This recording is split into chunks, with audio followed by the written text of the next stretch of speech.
Today, let's learn how to make a Sabyasachi Saree.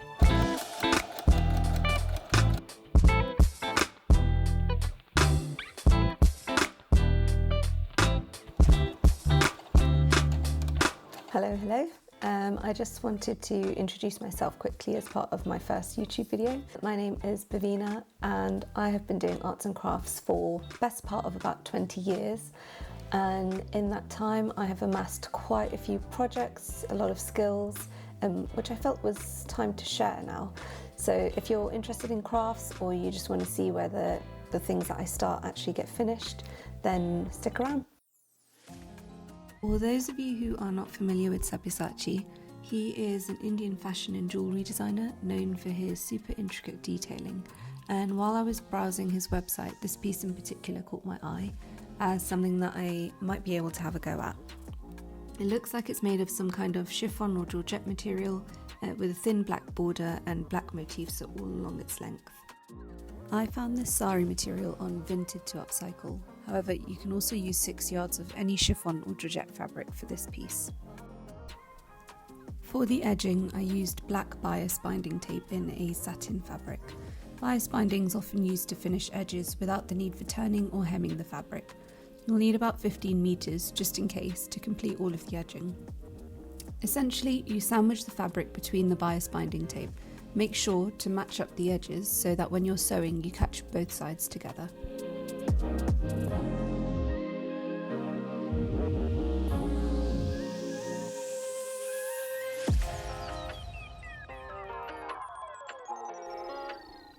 When you're sewing, try to keep the fabric as close to halfway through the bias binding as you can, otherwise the fabric can appear pulled or plucked once it's sewn. Once I've positioned the fabric, I hold the bias binding between my fingers and thumb to keep everything in place as it runs under the needle.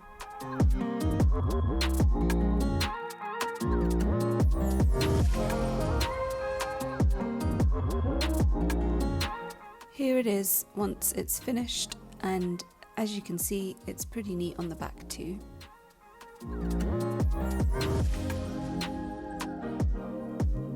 When you get to the corners, turning the binding can be a little bit tricky.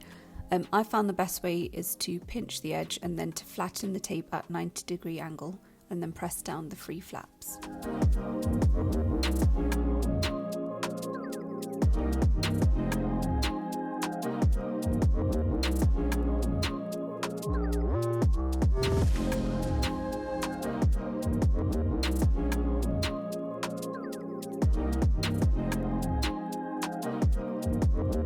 Once this is done, you can hand sew along the free edge to make the corner point more defined. I then moved on to the pattern on the sari.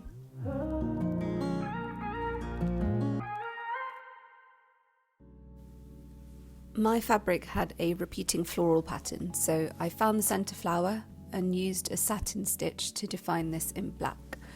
I thought it looked quite cool, like a leopard print, and pretty neat from the back as well.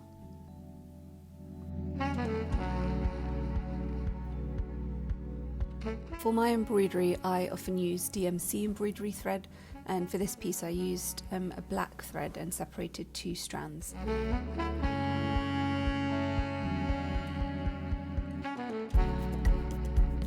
I chose a thin and long embroidery needle as I find these easier to work with, especially when working with such a thin fabric.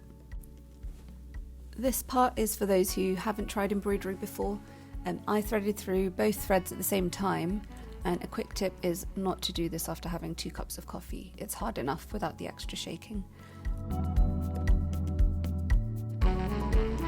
And then you tie a knot at the end to stop it from coming through the fabric. Onto the embroidery. So I start the stitch somewhere in the middle of the pattern so that the knot is out of the way of the needle.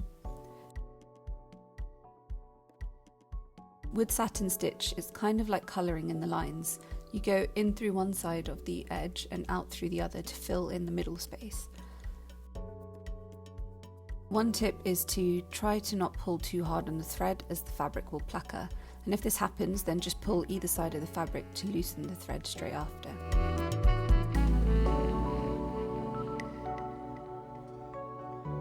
Keep keep your entry and exit points as close as you can to the previous one to make sure that you don't end up with any spaces in between.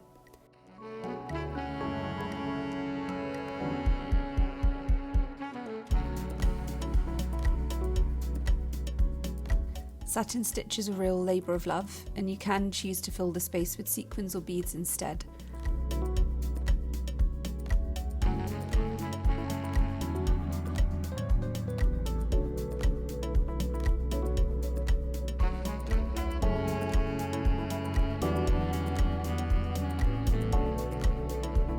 Once you're done, tie a knot on the wrong side of the fabric. I always had issues with the knot tightening too high, so I use my needle to guide the knot close to the fabric to secure the thread.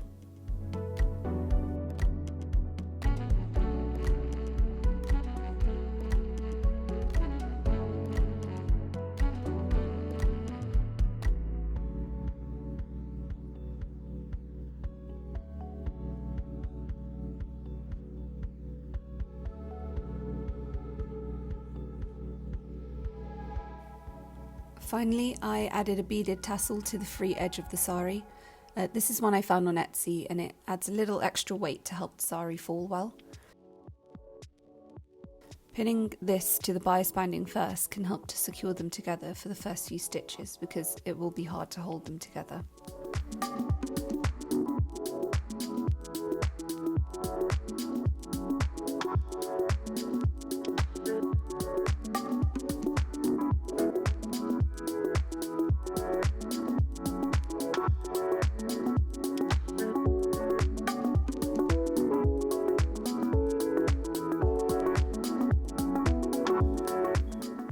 You can hand sew or tack the trim on, but I am lazy, so I use my machine for this on a very slow setting to make sure I didn't break the beads.